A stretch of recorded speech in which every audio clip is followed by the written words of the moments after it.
2 Timóteo, capítulo 2, versículo 14. Traze estas coisas à memória, ordenando-lhes diante do Senhor, não tenham contendas de palavras que para nada aproveitam, e são para a perversão dos ouvintes. Procura apresentar-te a Deus aprovado, como obreiro que não tem de que se envergonhar, que maneja bem a palavra da verdade. Mas evita os falatórios profanos, porque produzirão maior impiedade. E a palavra desses roerá como gangrena, entre os quais são Himeneu e Fileto, os quais se desviaram da verdade, dizendo que a ressurreição era já feita, e perverteram a fé de alguns. Todavia o fundamento de Deus fica firme, tendo este selo: o Senhor conhece os que são seus. Qualquer que profere o nome de Cristo, aparte-se da iniquidade. Ora, numa grande casa, não somente há vasos de ouro e de prata, mas também de pau e de barro, uns para a honra, outros, porém, para a desonra. De sorte que se alguém se purificar dessas coisas, será vaso para a honra, santificado e idôneo para o uso do Senhor, e preparado para toda boa obra. Foge também dos desejos da mocidade, e segue a justiça, a fé, a caridade e a paz com os que com o coração puro invocam o Senhor. E rejeita as questões loucas e sem instrução, sabendo que produzem contendas. E ao servo do Senhor não convém contender, mas sim ser manso para com todos, apto para ensinar, sofredor, instruindo com mansidão os que resistem, a ver se porventura Deus lhes dará arrependimento para conhecerem a verdade e tornarem a despertar, desprendendo-se dos laços do diabo, em que a vontade dele estão presos. É normal, né? Erradamente normal. Não vou dizer que está certo, mas está errado. Nós não queremos ouvir. Esse versículo 14, nós vemos que ele fala de evitar contendas e palavras que nada aproveitam,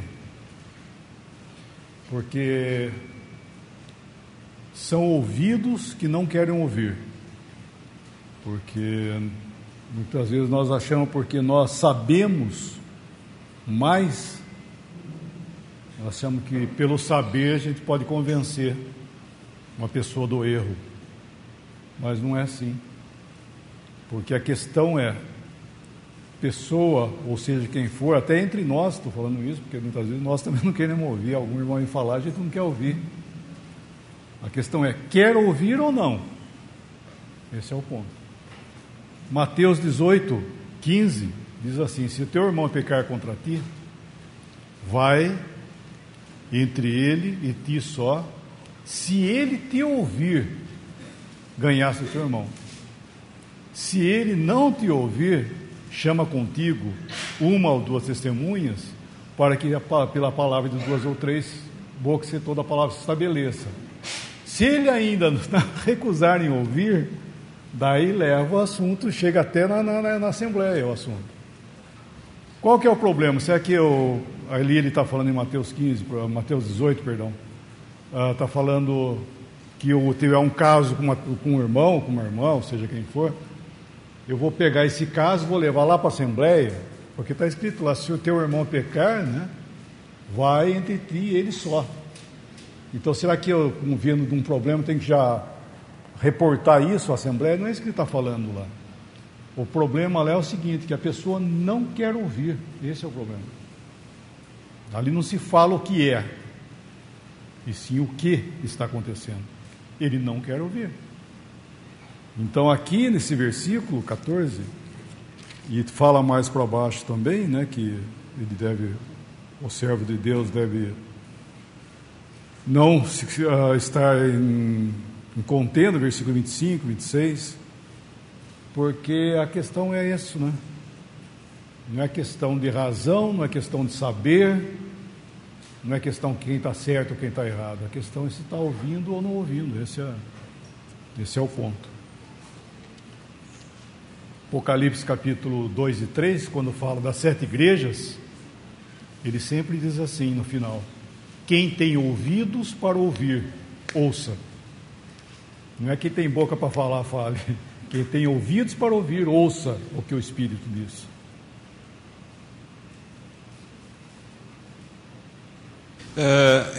Traze essas coisas à memória, ordenando-lhes diante do Senhor que não tenham contendas de palavras, que para nada aproveitam, a não ser perversão dos ouvintes.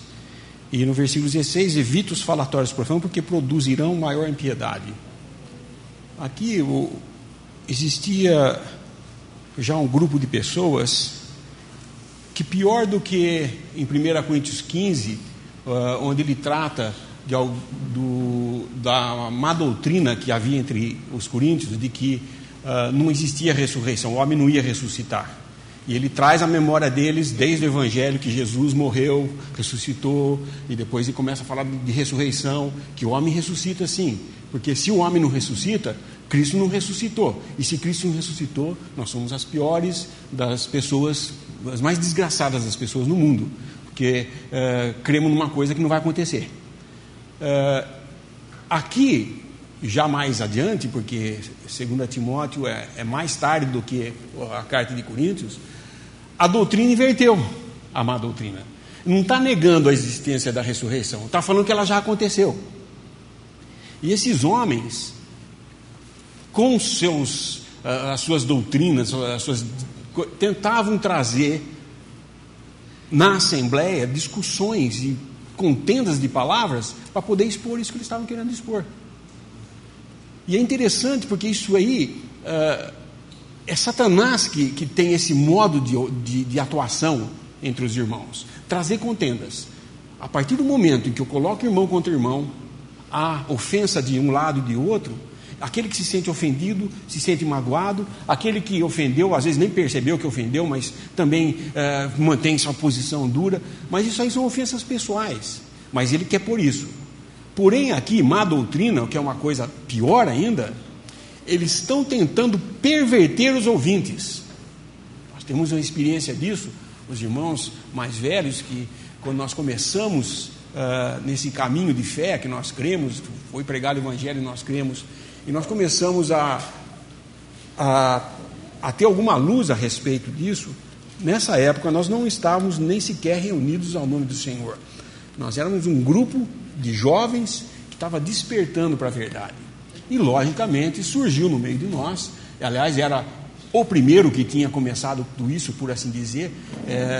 Ele tinha, já antes mesmo de ter nos convertido, ele já era, quando éramos amigos no mundo, ele já tinha essa personalidade de impor o que ele queria, de ser líder.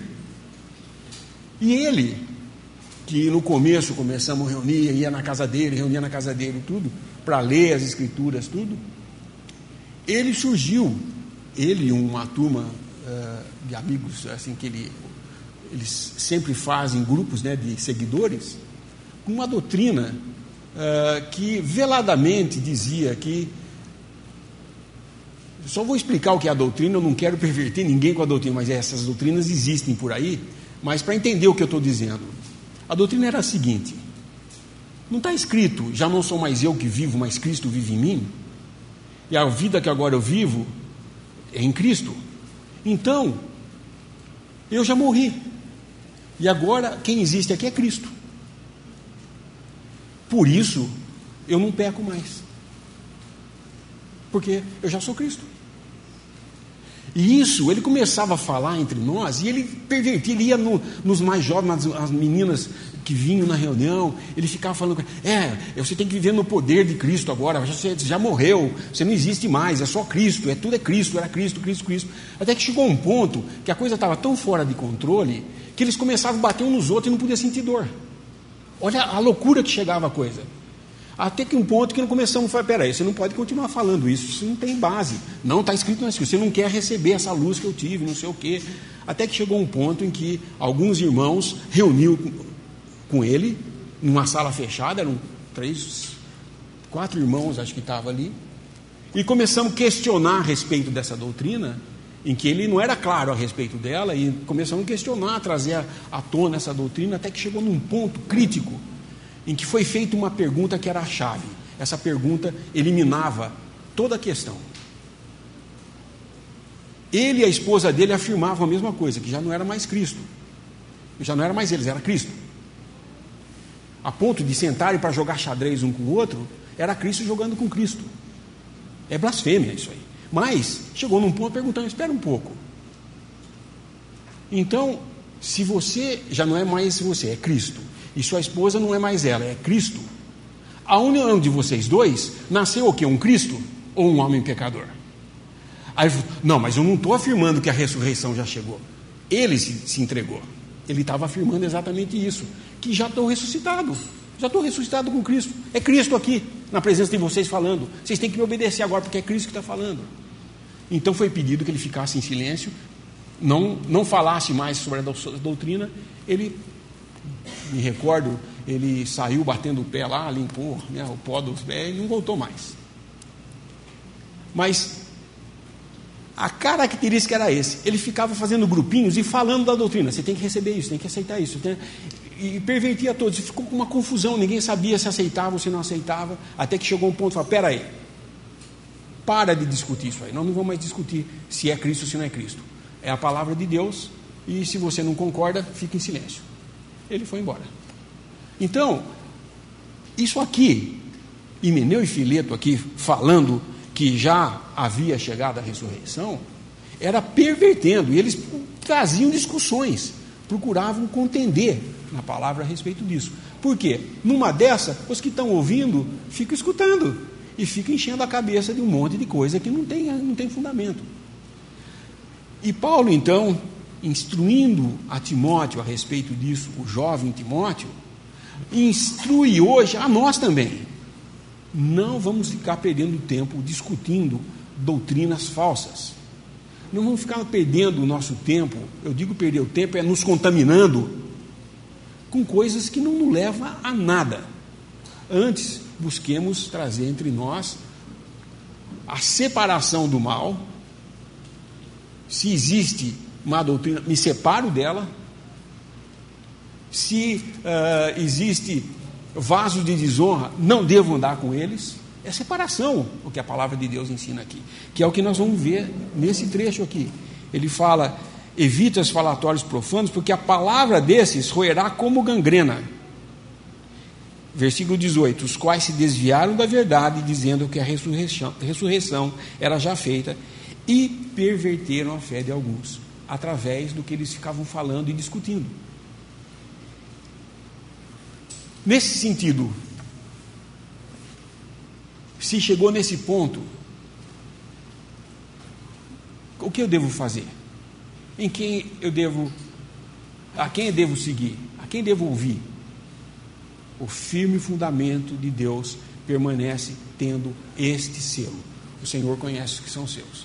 Porque se esses falsos aqui estavam conseguindo perverter a fé de alguns, então esses não eram verdadeiramente salvos. Começou a surgir essa questão. Mas se esses homens, com essa doutrina, começou a perverter a fé de alguns, então eles também não eram salvos? Ou eles eram salvos? E aí começava a discussão do que acontecia entre eles ali, era discutir filigranas de opiniões. Mas o firme fundamento de Deus permanece tendo este selo. O Senhor conhece que são seus. E, próximo versículo, o Senhor conhece que são seus, e qualquer que profere o nome de Cristo, aparte-se da iniquidade. Aparte-se da iniquidade. Só apartar? Não. A palavra vai mostrar que existe mais uma coisa para fazer. Não é só se apartar, é seguir com aqueles que com o coração puro invocam o nome do Senhor. Isso é a responsabilidade hoje de cada cristão sincero. Por causa da confusão de doutrinas, de opiniões que existem na cristandade, nós temos a obrigação, como cristãos que queremos estar prontos para ser usados como vaso de honra, nos apartar da iniquidade. O mal não pode ser permitido ou tolerado no meio onde está 2 ou 3 reunidos ao nome do Senhor. Mesmo que isso tenha que, às vezes, custar algumas inimizades, perder alguns amigos antigos, né, que há tempo estavam com a gente, mas se não segue a verdade, eu sinto muito. É mais importante agradar a Deus do que aos meus amigos ou aos homens. E assim tem que ser. Muitos falam, mas é tão triste ver, né, mais as divisões, né, você sair mais, vai perder mais. Mas é o tempo em que vivemos. O tempo em que o Senhor conhece os que são seus e a parte da iniquidade todo aquele que professa o nome do Senhor.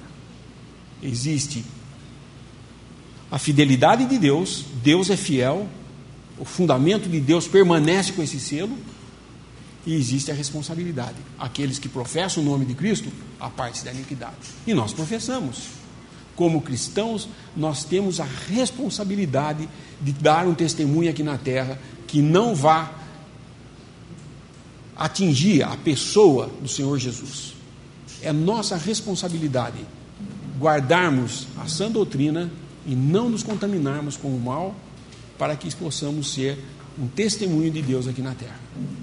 Isso é fundamental. Muitas vezes esse versículo 19 é lido e entendido como se fosse uma coisa só, como se ele tivesse um lado só, o lado de Deus, porque ele fala: todavia o firme fundamento de Deus fica firme tendo este selo: o Senhor conhece os que são seus. Esse é a parte de Deus. E qualquer que profere o nome de Cristo aparte-se da iniquidade. Esse é o lado do homem.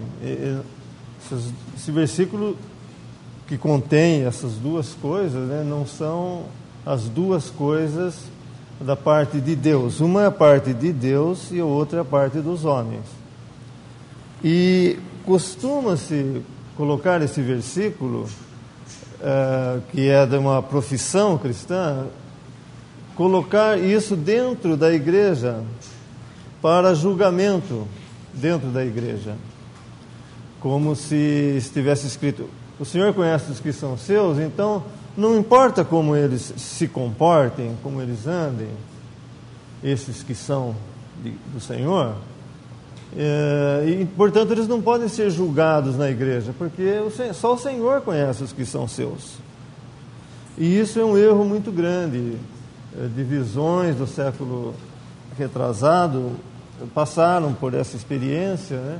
E de onde surgiram várias reuniões, várias seitas, por assim dizer, não seita no sentido de denominacional, mas indenominacional até. São irmãos que ficaram conhecidos como sendo irmãos abertos, um desses grupos, né? E praticamente eles estão insinuando isso. Se chega alguém, por exemplo, na reunião de irmão, na reunião da assembleia em que estão reunidos para partir o pão, e chega um irmão dizendo-se irmão, e portanto ele não tem, eles sabem, ou por testemunho desse irmão dizendo que está vivendo com Cristo, está vivendo uma vida sadia na fé e tal, e essa pessoa é recebida para partir o pão em comunhão. E isso é uma coisa muito errada. Isso aplicado para as pessoas como professantes cristãos, está bem. Porque o Senhor realmente, Ele só conhece os que são dele. E ninguém pode entrar nesse mérito. Nenhum outro cristão pode dizer: não, essa pessoa não é de Cristo. Eu vi ela fazendo isso ou aquilo. Isso não compete a nós saber se ela é ou não de Cristo. O Senhor conhece os que são seus. Realmente, nessa esfera, realmente, isso está certo. O Senhor conhece os que são seus. Nós não entramos nesse mérito, se ele é de Cristo ou não. Agora, o Senhor conhece os que são seus, e qualquer que profere o nome de Cristo a parte da iniquidade, isso compete a nós, sim. Isso não é só o Senhor que sabe, isso nós devemos saber, porque se alguém, mesmo que nós tivéssemos o livro da vida na mão, se alguém profere o nome de Cristo e é de Cristo, mas ele se comporta de uma maneira errada, se ele compromete a sã doutrina, se ele compromete com os seus ensinamentos a santidade de Cristo, a pessoa de Cristo em si, por exemplo, a sua divindade ou a sua humanidade, como foi o caso de alguns, negaram a divindade de Cristo, e outros, por outro lado, negaram a humanidade de Cristo. São doutrinas que atacam fundamentalmente o cristianismo. Então, mesmo que nós soubéssemos que eles eram de Cristo, coisa que nós não temos como saber, mas mesmo que soubéssemos, e eles estivessem contaminados com alguma coisa nesse sentido, nós não poderíamos recebê-lo à comunhão à mesa do Senhor, na ceia do Senhor. Por quê? Porque ele está falando que isso sim nós devemos saber. Qualquer que profere o nome de Cristo aparte-se da iniquidade. Se nós vemos que alguém não se aparta da iniquidade, nós o consideramos que, olha, Deus conhece se ele é dele ou não, mas em comunhão com ele eu não posso andar. Então é a parte nossa, essa é uma parte do homem. Essas duas partes desse versículo não são a mesma coisa. Uma é a parte de Deus que sabe se uma pessoa é salva ou não. A outra é a parte nossa que, pelo comportamento dessa pessoa, nós não podemos estar em comunhão, não podemos andar em comunhão com ele. Levar a profissão da fé cristã em comunhão com ele. Então são duas coisas bem distintas que foram misturadas e tornou-se um perigo, para os crentes, porque muitas vezes pessoas que não têm uma denominação, ou têm uma denominação mais ou menos oculta, que não é bem clara, e usam os mesmos princípios quase das reuniões, as mulheres usam véu, isso leva as pessoas a achar que tudo é a mesma coisa, e na verdade é uma contaminação que nós temos que, a pessoa, o verdadeiro cristão, deve saber sim, deve saber julgar essas coisas e saber se vai andar em comunhão com essa pessoa ou não. Então, uma é a parte de Deus, a outra é a parte nossa, que sim, deve ser julgada, e sim, nós devemos saber se essa pessoa, nós podemos andar em comunhão com ela ou não. Então, as duas coisas aqui não são a mesma coisa e nem são somente prerrogativas de Deus de saber quais são seus. Ele sabe somente os verdadeiros. Mas nós temos que saber que se alguém professa o nome de Cristo, mas não anda em conformidade com essa profissão que ele faz, nós devemos sim agir dessa maneira, aparte-se da iniquidade.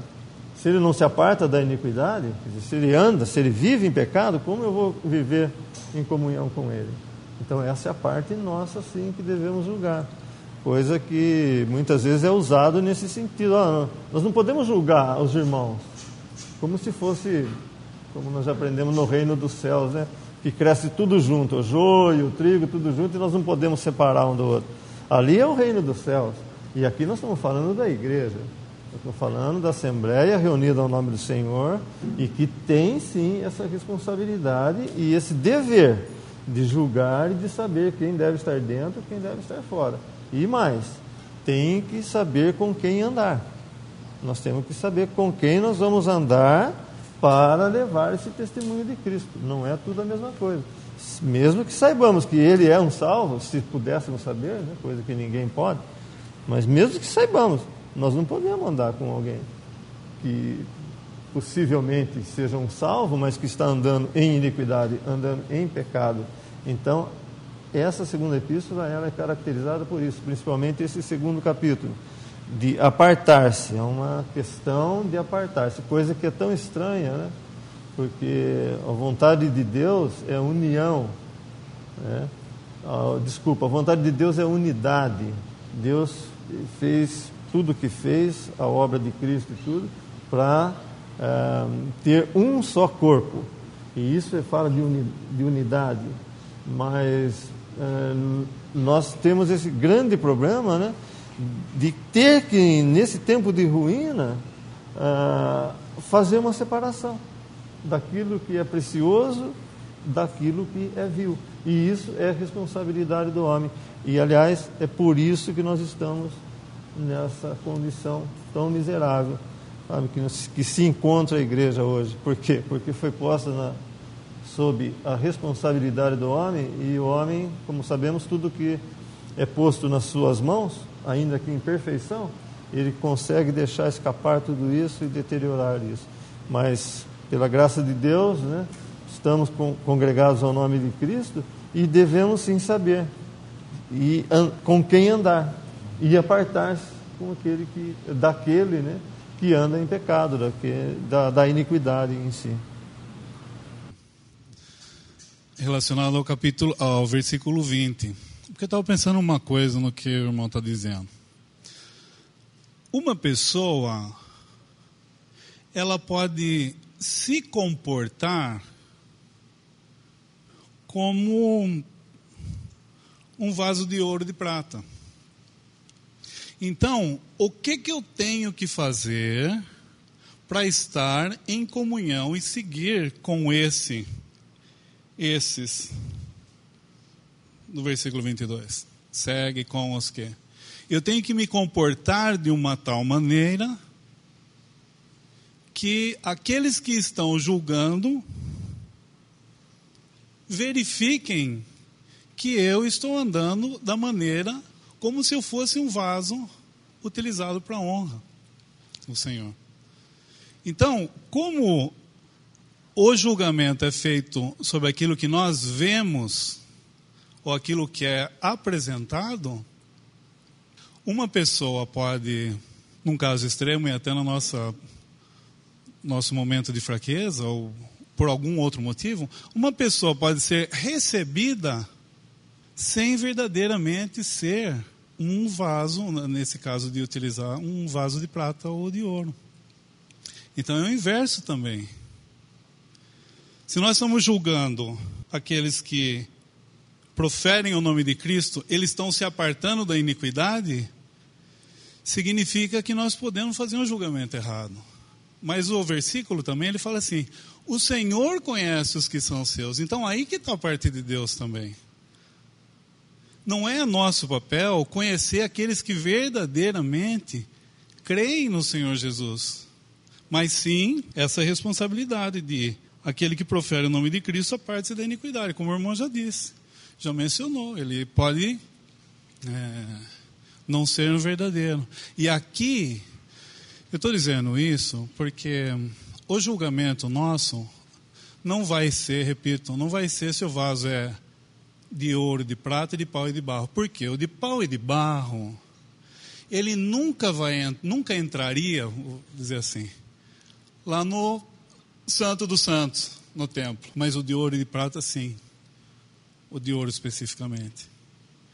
Então, um vaso, versículo 20. Ora, numa grande casa, aqui, seguindo o que nós estamos lendo desde ontem. Aqui já é a segunda epístola. O apóstolo Paulo, o velho, ele está dando instruções para Timóteo, o jovem. Mas aqui já é a grande casa. É diferente do capítulo da primeira epístola, que era a casa. Aqui é a grande casa, verdadeiro e falso. Pau e barro também estavam no meio. Então ele está dizendo assim no versículo 20. Ora, numa grande casa, não somente há vasos de ouro e de prata, mas também de pau e de barro. Uns para a honra, outros, porém, para a desonra. Por que eu estou enfatizando isso? Porque o que está sendo julgado, como o irmão mencionou, é a utilização do vaso. É o uso do vaso. Então, um de pau e de barro, ele nunca vai ser para a honra. Honra de quem? De Cristo. Mas um de ouro e de prata, ele pode ou não ter um uso honroso. O que eu estou dizendo? Eu estou pensando no exemplo clássico, quando em Daniel, capítulo 5. Esse é o exemplo clássico. Daniel capítulo 5, versículo 3. O rei Belsazar vai estar dando um banquete, deu um grande banquete, e ele convida os grandes, bebe vinho na presença dos 1000. Quando ele prova o vinho, ele manda trazer os utensílios de ouro e de prata que Nabucodonosor, num certo sentido seu pai, aparentemente ele era avô, tinha tirado do templo que estava em Jerusalém. Os babilônicos foram e destruíram o templo que Salomão tinha construído. Cercaram, e depois de determinado momento, isso a gente vê em Jeremias 52, ele trata desse assunto mais claramente. Jeremias 52. Então, eles destroem o templo e pegam todos os utensílios e levam embora. Agora, o que esse rei está fazendo? Ele está dando uma festa e vai pegar esses vasos, essas taças, tudo, e vai beber vinho no vaso. O vaso era de ouro? Era, mas o uso do vaso era para honra? Não era. Então, no capítulo 5, versículo 3, fala assim, de Daniel: então trouxeram os utensílios de ouro que foram tirados do templo da casa de Deus que estava em Jerusalém, e beberam neles o rei, os seus grandes, e as suas mulheres e concubinas. Beberam o vinho e deram louvores aos deuses de ouro, de prata, de cobre, de ferro, de madeira e de pedra. Imediatamente vem o juízo sobre esse rei. Esse é o último banquete que ele dá. Depois, se alguém quiser ler o capítulo 5, vai entender melhor. Mas o que eu estou dizendo? Eu estou dizendo que é o uso. Nós não temos a capacidade de saber quem realmente é de ouro e de prata. Mas o uso pode ser para honra ou para desonra. Eles estavam com a taça, os vasos de ouro na mão, bebendo vinho, mas dando louvores aos deuses. O uso era honroso? Não. O uso era para desonra. E aqui, voltando em 2 Timóteo, ele está falando assim, 21, de sorte que se alguém se purificar dessas coisas, ou destes vasos, será vaso para a honra, santificado e idôneo para uso do Senhor e preparado para toda boa obra. Ele pode ser preparado para a obra, ele pode fazer obra, mas ele não vai estar preparado para toda a boa obra. Então, reafirmando, esse é o uso, é a utilização desse vaso que ele está mencionando aqui, as instruções que Paulo está dando para esse jovem Timóteo, falando a respeito dessa grande casa, onde vai haver então esses vasos de ouro e de prata, os verdadeiros crentes, mas também o de pau e de barro, que não são os verdadeiros. Eles nunca vão ser para o uso honroso do Senhor. Eles não entrariam no templo de pau e de barro. Que são duas coisas distintas. O grande problema que às vezes se confunde aqui é que a segunda parte, que é a responsabilidade do homem, é na maioria das vezes mal interpretada. Quando alguém se aparta da iniquidade, a reação imediata de muitos é falar assim: quem ele pensa que é, para dizer para o outro que ele não é de Deus. Mas acontece quando eu me aparto de alguém por causa do seu andar, eu de modo nenhum não estou dizendo se ele é ou não é de Cristo, porque esse fundamento é firme e é de Deus. Deus conhece os que são seus. Agora, eu, como homem, não consigo ver os corações, não tenho a capacidade de ver quem é e quem não é de Deus. A gente sempre fala, comenta isso. A Assembleia só pode tomar ação de disciplina sobre um pecado que seja manifestado. Pecado pressuposto, eu não posso. Aí eu suponho que tenha havido alguma coisa de errado lá, então eu vou julgar ele e botar ele fora de comunhão. Não. Se não tem o pecado confessado, se não tem manifestado esse pecado, nós não podemos agir, mesmo que esse pecado exista, oculto. Mas a partir do momento que é manifestado a iniquidade, eu tenho obrigação de me apartar dela, não porque essa pessoa que está praticando a iniquidade não é de Deus. Não por causa disso. Porque eu também posso estar fazendo a mesma coisa no futuro. E vou ser julgado e vão me colocar em disciplina também. Ou vão se afastar de mim. Porém, no momento, quando eu tomo essa decisão de me apartar da iniquidade, eu não estou dizendo que a pessoa é ou não é de Deus. Isso é Deus que sabe. Eu só estou dizendo o seguinte: pelo que você está fazendo, que vai de encontro ao que um cristão devia fazer, eu não posso continuar com você. Simples desse jeito. São duas coisas distintas. O Senhor conhece que são seus e a parte da iniquidade. Não está falando a parte dos que não são de Deus. Ele está falando a parte da iniquidade. E a iniquidade, cada um de nós é muito capaz de cometer. Muito. Porque nós temos em nós o velho homem. E quando julgamos a iniquidade, não julguemos nunca no pressuposto de que, você viu que cara, o que ele fez? Eu jamais faria isso. Não, nós temos que julgar com temor, porque nós estamos propensos a fazer a mesma coisa ou pior. Só Deus pode nos guardar. Então tudo isso aqui, na realidade, é a graça de Deus.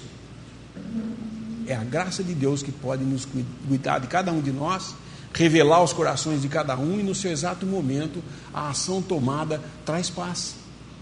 Traz paz na Assembleia.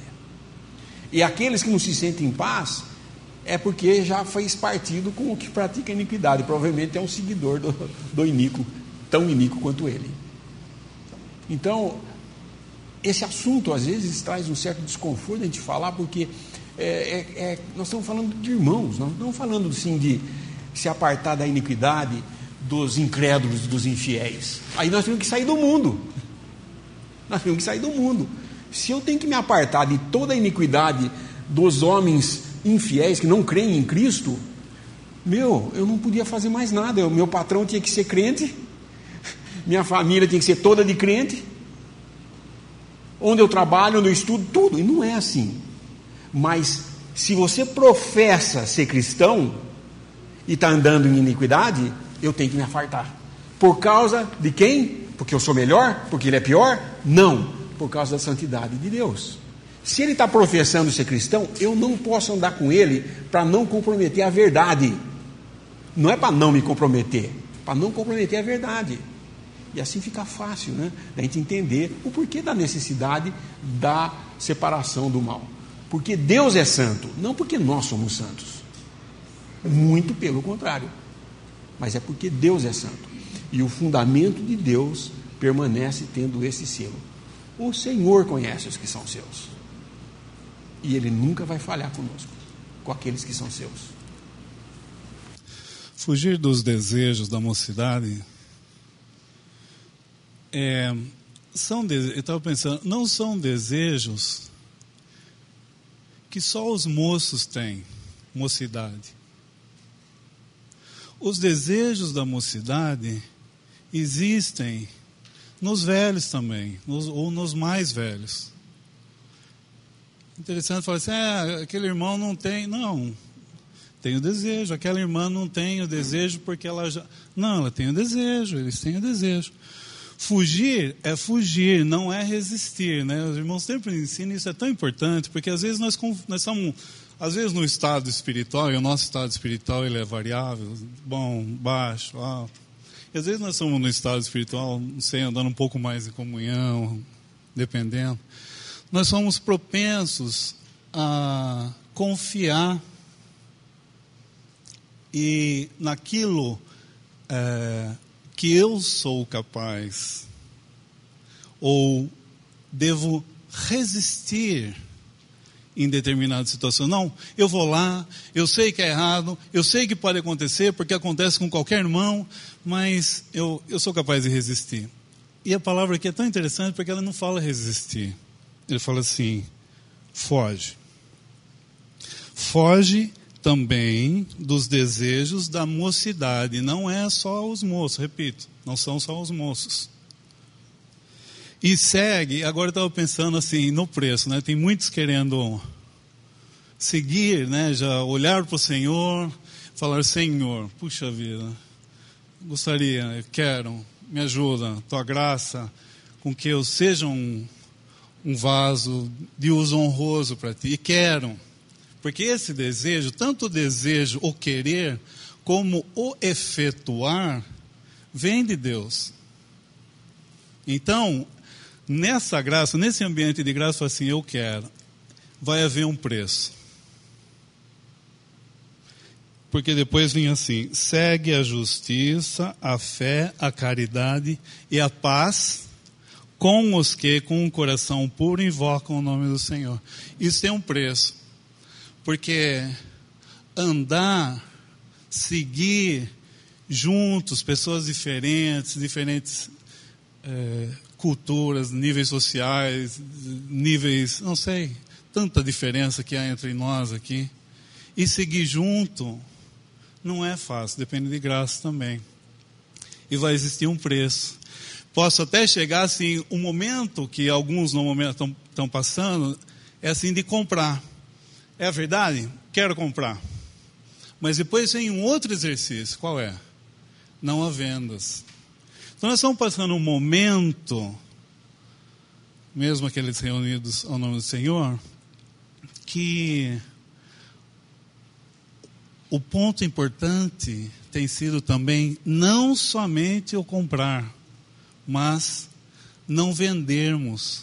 Porque, repito, andar junto, ombro a ombro, é gostoso de falar, é bonito de, né? Mas o exercício é um exercício de andar junto, seguir em paz, buscando a paz, né? Então, ó, qual que é a recomendação que o apóstolo está dando para Timóteo? Está falando: foge também dos desejos da mocidade, segue a justiça, a fé, a caridade e a paz com os que, com um coração puro, invocam o nome do Senhor. Nós já vimos, olha, tem muita história de irmãos que começaram bem. Começaram a falar assim: puxa, esse jovem, puxa, daqui uns anos, ou mais velhos, olha, daqui uns anos.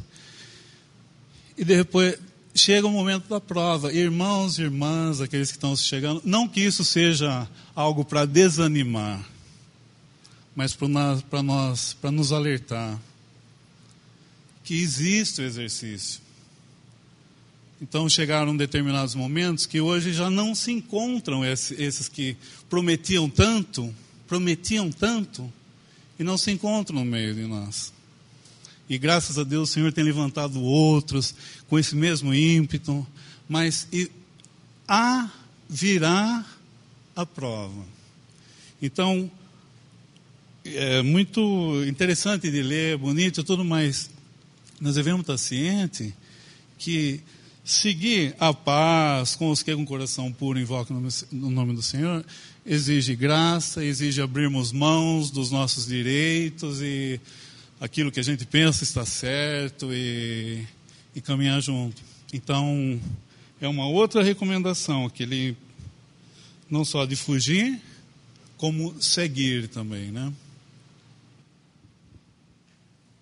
Primeira carta de Timóteo, versículos, os irmãos acho que já leram, falaram que leram a primeira carta, não sei quanto foi, mas o capítulo 1 da primeira carta de Timóteo, os versículos 18, 19 e 20.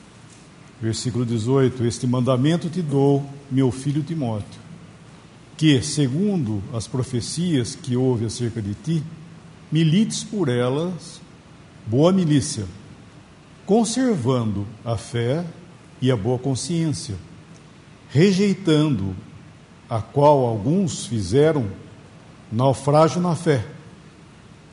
E entre esses foram Himeneu e Alexandre, os quais entreguei a Satanás para que aprendam a não blasfemar. E no nosso capítulo de hoje, quando ele cita sobre Himeneu e Fileto, esse Himeneu é o mesmo que estava com Alexandre aqui na primeira carta, né? Himeneu e Alexandre. E ele diz acerca deles, no nosso capítulo 2 da segunda carta, dizendo no versículo 18 que eles se desviaram da verdade. Então eles outrora estavam ali no meio dos irmãos, né? E o que aconteceu com eles foi justamente o que nós lemos aqui nessa primeira carta. Eles não tiveram exercício de fé e boa consciência. Isso levou o quê? Ao naufrágio da fé. E como não era somente um naufrágio da fé no sentido de abandonar, mas esse Himeneu, ele tinha uma doutrina. Por isso que Paulo entregou ele a Satanás, nós vemos no versículo 20 lá. Porque ele tinha uma doutrina, que logo após daí ele veio a, vamos dizer assim, veio a avultar aquilo que talvez sorrateiramente ele estava pregando no meio dos irmãos. Mas daí ele veio, nós vemos que ele é apresentado na segunda carta, alguém desviado da fé e asseverando uma doutrina terrível, né? Mas ele estava onde? Ele estava no meio dos irmãos lá atrás, antes ele estava ali. Mas rejeitou a fé, que é o exercício de fé nosso, deve existir isso aí, e boa consciência. Essa boa consciência é boa consciência segundo a palavra de Deus, não é somente a minha boa consciência, mas uma boa consciência segundo a palavra de Deus. E ele rejeitou isso. E veio a naufragar na fé, que é citado aqui no nosso capítulo, se desviando da verdade, e veio trazer uma doutrina e sustentar algo, e fazendo isso com aqueles, que é uma advertência para nós, no 2 Timóteo, né? Versículo 18, nossa carta aqui, nosso capítulo de hoje, 2 Timóteo 2, final do versículo 18 fala: e perverteram a fé de alguns. Então, além de ele se perverter na fé, ele se perverteu, ele se desviou e se perdeu no meio de uma doutrina, né, por má consciência, inclusive. Nós vemos que uma pessoa dessa tem que haver essa ação que nós estamos ouvindo aqui, que nós estamos falando, né? De se apartar, porque eu não posso viver com uma pessoa dessa, eu não posso andar com ele, e tão pouco ouvir o que ele tem para dizer. É por isso que ele está falando de que o servo de Deus não deve contender, não deve, porque eu não tenho capacidade, irmão, nós não temos capacidade de sentar com uma pessoa e convencer. Por isso que ele fala aqui, por que eles perverteram a fé de alguns? Porque essas pessoas, esses alguns, foram dar ouvido ao que ele estava falando. Ah, mas eu acho que vamos ver o que ele está falando. Às vezes, Gabriel vai ver que ele está falando alguma verdade, que os irmãos estão contra ele. Vamos lá ouvir. Ouviu, foi atrás dele. Perverteu a fé também. Então, irmãos, nós não estamos aqui para discutir, debater coisas. Nós estamos para seguir o Senhor e se apartar literalmente daqueles que falam mal doutrina. Coisas que foi claro, né? Nós vimos na primeira carta ali, Paulo já havia entregado ele para Satanás, inclusive, com a má doutrina. Ele havia passado embaixo de um julgamento, né? De um crivo, né? Vamos dizer assim, de julgamento, que uma pessoa dessa não era para ser ouvida de forma nenhuma. E isso é um exercício, né, nosso com respeito a esse associar-se, né, que foi citado no versículo 21, purificar dos vasos, né? Umas versões falam purificar dessas coisas, outra versão fala purificar desses erros, mas ele está falando no sentido de purificar de vasos. Não é somente você não concordar com alguma coisa, mas é você se apartar disso também. É o vaso aqui, a questão aqui é o vaso, não é o que está sendo falado, mas o vaso. Não é aquilo não é aquilo que o vaso está falando, mas é do próprio vaso, você tem que apartar dele, porque ele vai contaminar. É ageu, né? Ele está falando do sistema sacerdotal de Israel, né? Versículo 12. É Ageu, capítulo 2, versículo 12. Ele está falando dos sacerdotes, né? Versículo 12. Se alguém leva carne santa na aba da sua veste, e com a sua aba tocar no pão, ou no guisado, ou no vinho, ou no azeite, ou em qualquer outro mantimento, ficará este santificado? E os sacerdotes responderam e diziam não. E disse Ageu: se alguém que se tinha tornado impuro pelo contato com um corpo morto, tocar em alguma dessas coisas, ficará isso imundo? E os sacerdotes responderam e diziam: ficará imundo. Ou seja, aquilo que ele estava levando de santo, se essa coisa, né, tocasse naquilo que era imundo, aquilo que fosse tocado ia ficar santo, santificado? Não. Eles disseram não, porque era um princípio, não fio, vai ficar santificado.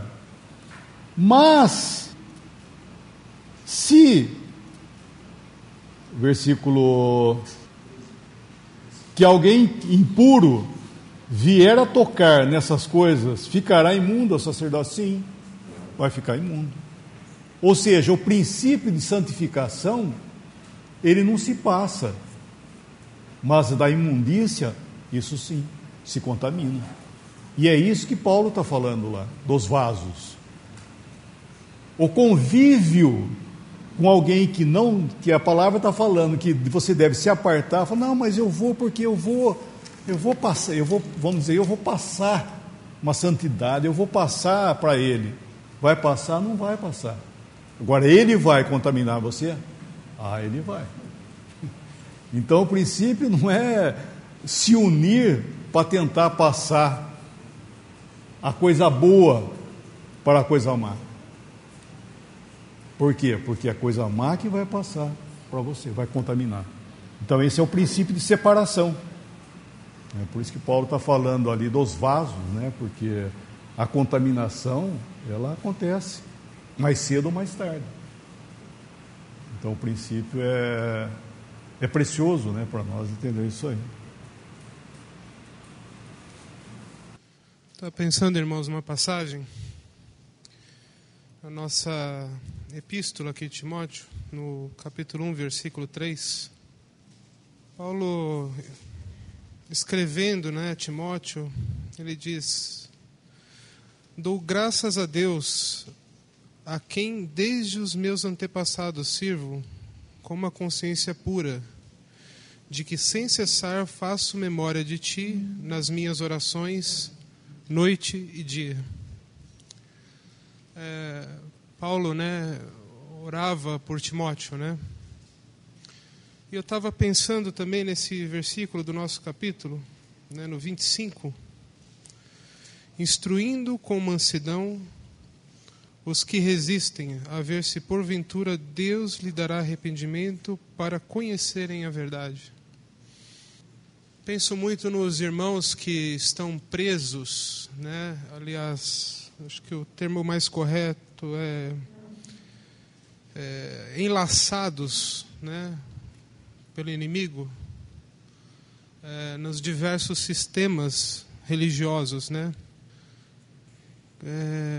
Paulo também fala, né, sobre Timóteo despertar o dom que há nele, né? E quantos dons estão presos, né, ou enlaçados nos sistemas religiosos, né? E quanto às vezes a gente sente, né, carência dos dons, né, os ministérios, né,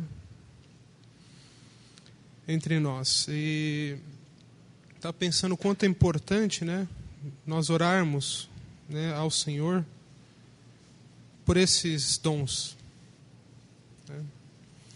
E aqueles que vêm tomar razão conosco, que nós possamos instruir com mansidão, né, sem contendas, né, como os irmãos falaram. E assim nós podemos, né, estava pensando lá em Efésios também,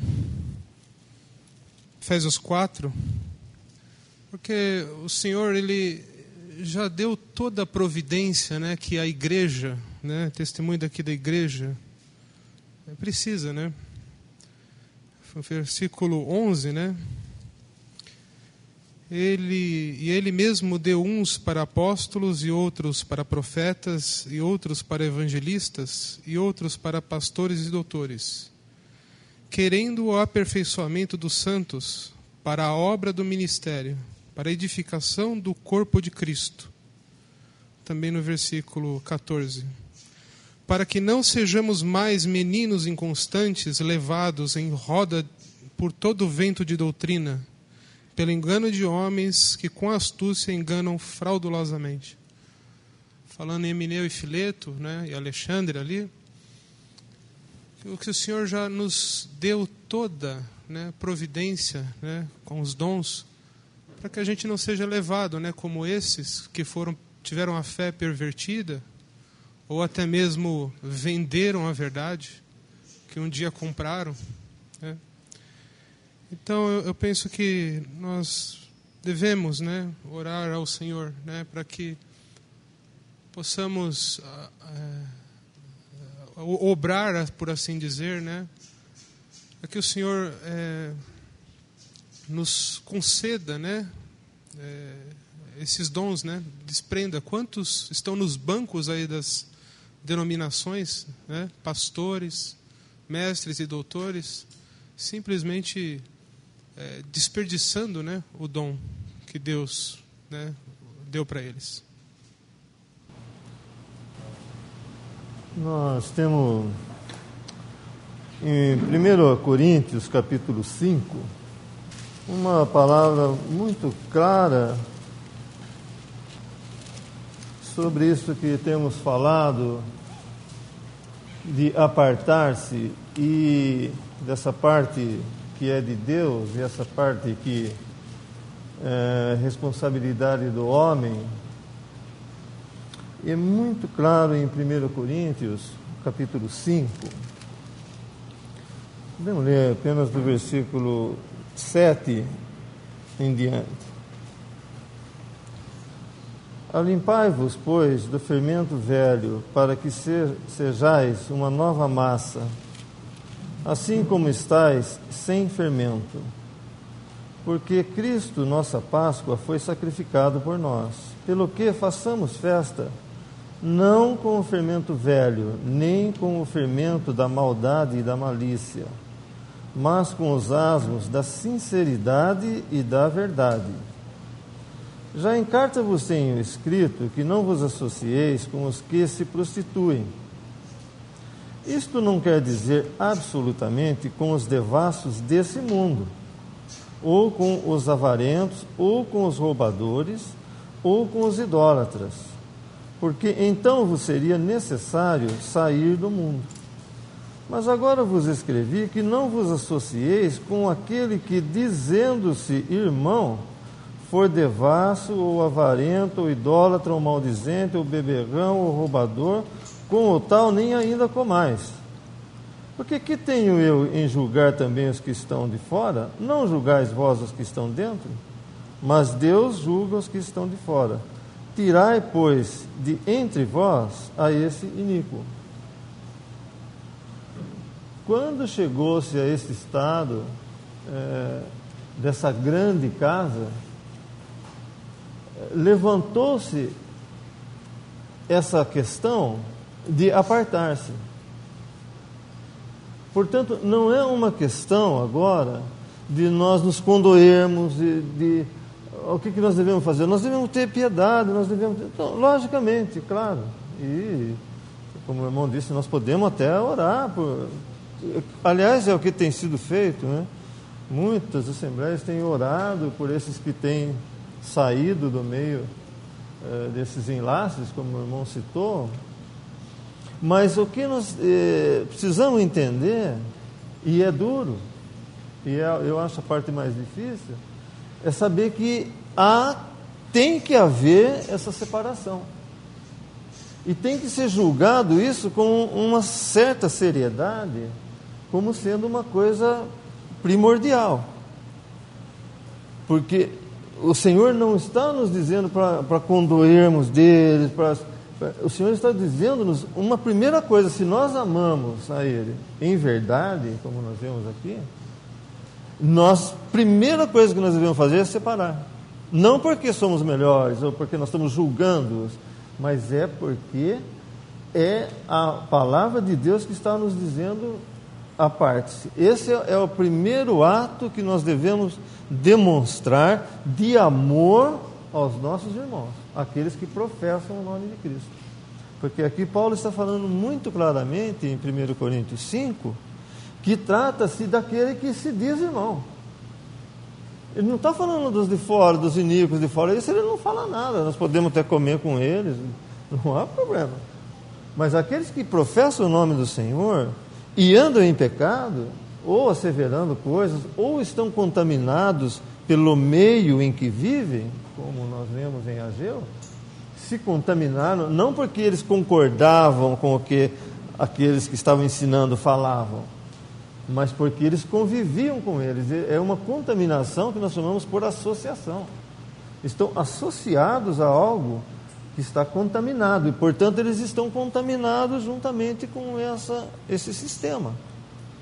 Então, eu somente queria reforçar que o primeiro ato de amor que nós devemos ter para com nossos irmãos, queridos irmãos, é apartarmos. Assim nós poderemos ter uma atitude que venha a ajudá-los a também pensar nesse fato. E aliás, não é uma coisa que todos farão, é claro. É como a salvação depende de Deus. Se nós estamos congregados ao nome do Senhor, estamos na mesa do Senhor, não foi por mérito de alguém. O Senhor um dia pegou e tirou.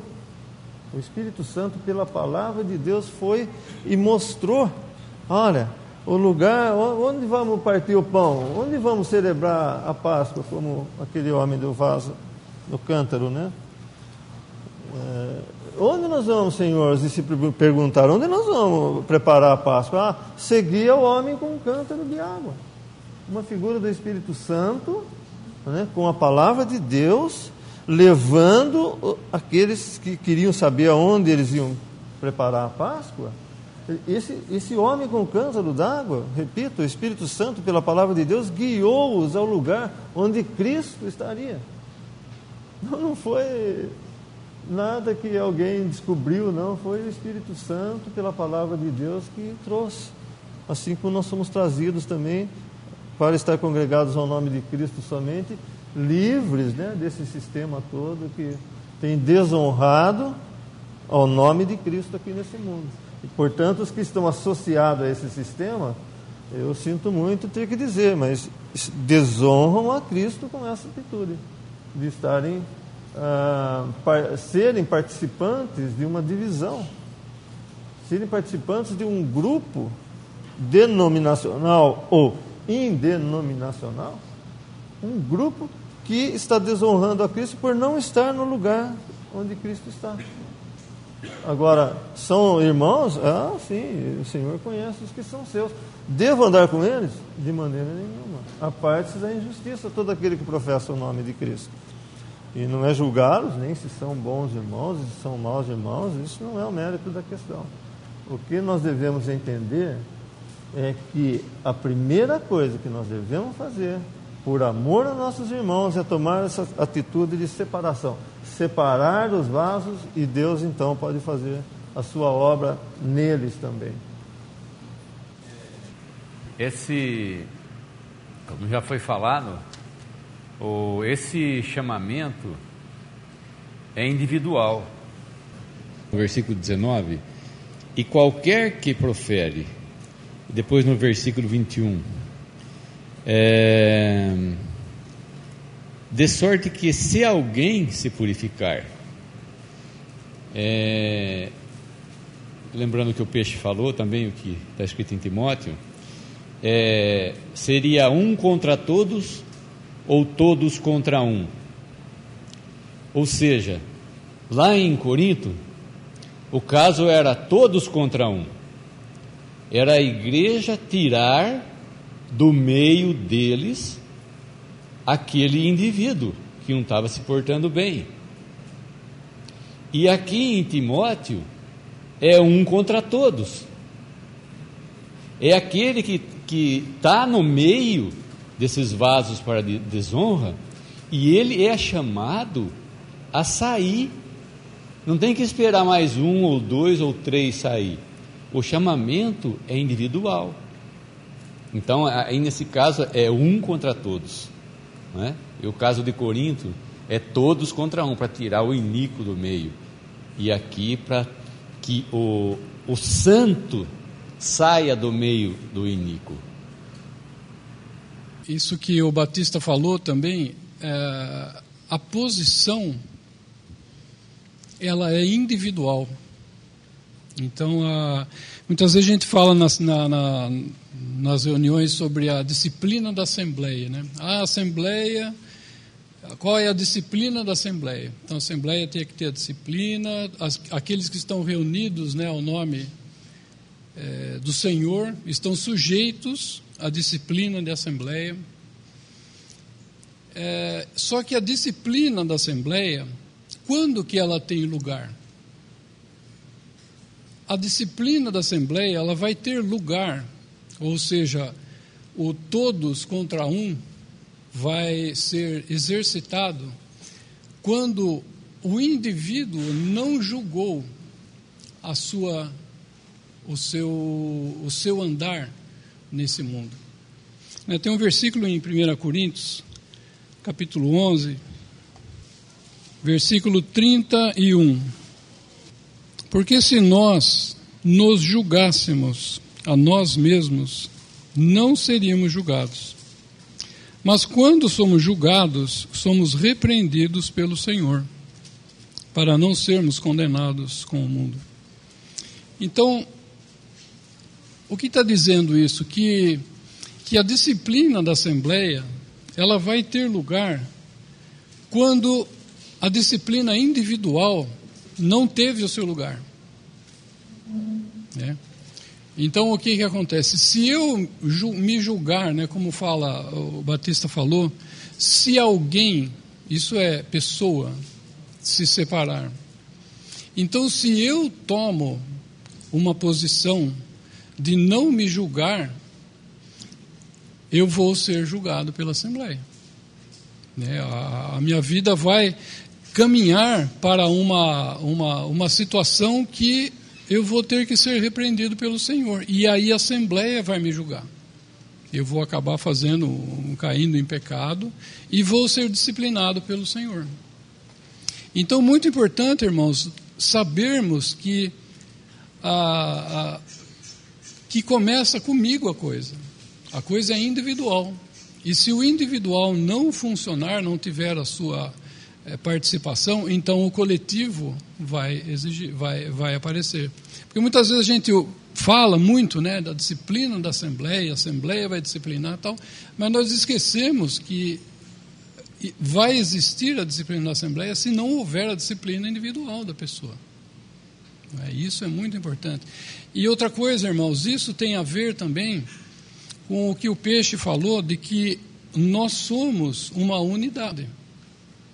Então, a santidade que eu devo andar, ela é a santidade que vai influenciar naquilo que a Assembleia é.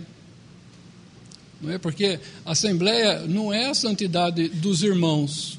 Né? Às vezes a gente fala, não, é os irmãos. Não é, é a minha. É do jeito que eu ando, vai influenciar na Assembleia. Do jeito que cada um de nós andamos, vai haver esse espírito de santidade na Assembleia. Então vai haver Assembleia que, vamos dizer, né, se a gente fosse usar uma regra de matemática, é a média da santidade de cada um, que compõe aquela Assembleia. É a média da comunhão que cada um tem diante do Senhor, que vai ser aquela Assembleia. Porque a Assembleia, o que é, irmãos? Não é nada mais do que nós, individualmente, nas nossas atitudes, nos nossos comportamentos, coletivamente. Então é aquilo que eu sou individualmente, só que o que é cada um, nós vamos expressar na Assembleia. Então, muito importante essa questão de eu me julgar Porque se eu me julgar, eu não serei julgado na Assembleia. E quando nós somos julgados, nós somos repreendidos pelo Senhor. Por quê? Para que nós sejamos participantes da sua santidade. Porque Ele quer santidade na nossa vida individual e que ela vai se expressar, então, na Assembleia.